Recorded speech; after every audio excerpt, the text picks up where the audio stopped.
Salut à tous, Jean-Pierre de teamtennis.fr pour vous donner des conseils pour votre tennis.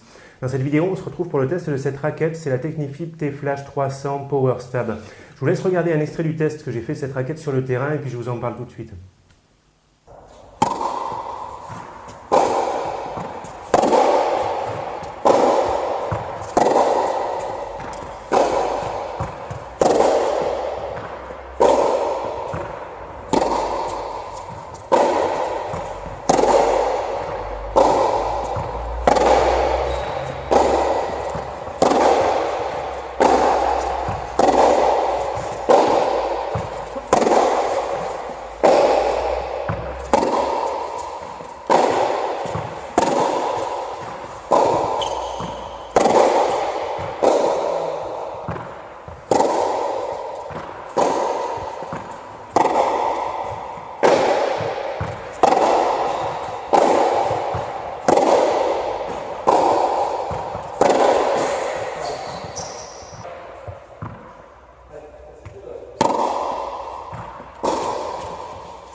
Voilà, on se retrouve pour parler de cette raquette, la Tecnifib T-Flash 300 Power Stab que m'a envoyé Tennis Warehouse Europe pour test.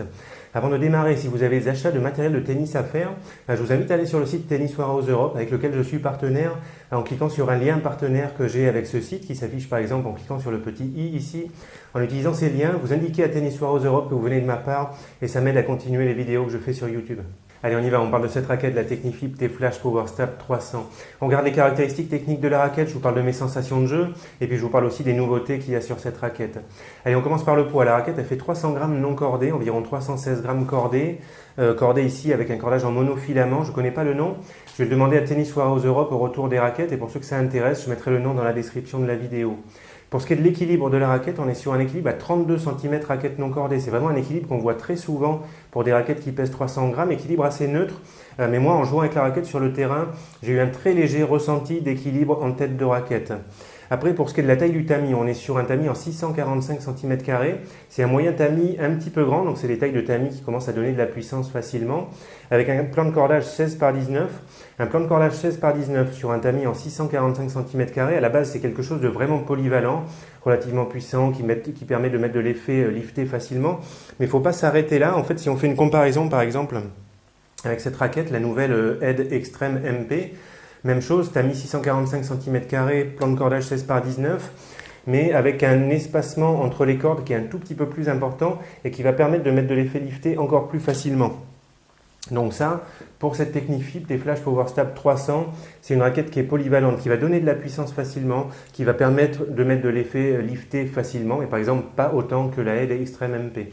Ensuite, en ce qui concerne le profilé de la raquette, on est sur une valeur de 23 mm en tête de raquette, 25 mm ensuite, un profilé moyen, un petit peu épais, qui va contribuer à donner de la puissance facile à la raquette. Pour les profilés des raquettes de tennis, plus le profilé il est fin, moins la raquette elle donne de puissance facilement, et inversement, plus le profilé il est épais, plus la raquette elle donne de la puissance facilement. Bon, ça c'est une raquette puissante, et il y a une autre caractéristique qui fait que cette raquette va être puissante, c'est la rigidité de la raquette.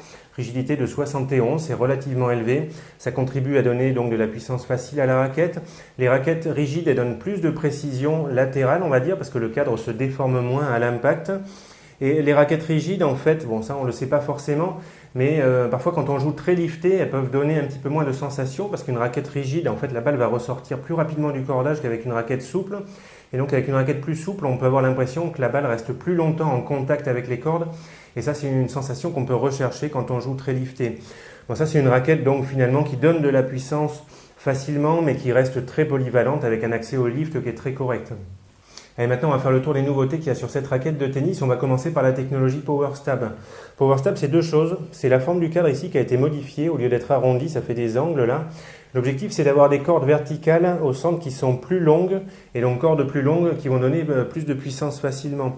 Et PowerStab, c'est autre chose. C'est le cœur de la raquette ici qui a été renforcé pour donner plus de stabilité. Ensuite, autre nouveauté, il y a eu des modifications au niveau de la composition de la raquette pour la rendre plus confortable. Alors moi, au niveau du confort, j'ai trouvé la raquette confortable, il n'y a pas de souci de ce côté-là. Par contre, si on cherche vraiment un amorti, on va dire puissant au niveau des vibrations, je trouve qu'il y a un effet plus net au niveau, par exemple, des heads Graph & Touch et encore plus net au niveau des Wilson Countervail. Après, autre nouveauté, la bande de protection ici a été renforcée. Bon, ça c'est intéressant pour protéger la raquette. Et enfin, il y a une nouveauté au niveau des œillets. Les œillets, c'est les aimants en plastique par lesquels passent les cordes. Donc ça, c'est une nouveauté qui, à mon avis, ne va pas changer grand-chose au niveau des sensations de jeu. Ça va plutôt intéresser les cordeurs, ceux qui cordent les raquettes. Quand on corde une raquette, on fait les nœuds à la fin toujours au même endroit. Et on a tendance parfois à abîmer un petit peu les œillets sur lesquels on fait les nœuds. Là, les œillets de la raquette sur lesquels on fait les nœuds du cordage ont une forme bien spécifique qui va les rendre pratiques à utiliser et moins fragiles quand on corde une raquette. Ça, je trouve que c'est une idée intéressante. Alors maintenant, pour faire un bilan sur cette Technifib T-Flash 300 PowerStab, donc ça avant tout, c'est une raquette faite pour avoir de la puissance facilement. Chez Technifib, il y a la gamme T-Fight avec des raquettes plutôt orientées contrôle et il y a la gamme T-Flash avec des raquettes qui donnent de la puissance facile. Moi, avec cette raquette, j'ai manqué de contrôle sur mes frappes puissantes où je ne mettais pas assez d'effet lifté. À part ça, c'est une raquette qui est tout à fait polyvalente, bon accès au lift, bonne maniabilité, malgré mon ressenti un tout petit peu en tête de raquette pour l'équilibre, bonne stabilité en fond de court ou à la volée. Après, en termes de confort, c'est une raquette qui est confortable et qui va donner des sensations classiques.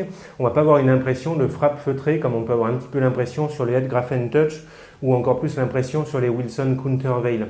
En termes de style de jeu, la raquette elle peut convenir à tous les styles de jeu, mais il faut s'attendre à avoir de la puissance facilement dans le style de jeu de contreur, style de jeu d'attaquant de fond de court, pourquoi pas, mais qui s'attend à avoir de la puissance, un petit peu de puissance facile fournie par la raquette, ou alors style de jeu tout à fait polyvalent, qui fait un petit peu de tout et qui veut de la puissance facile.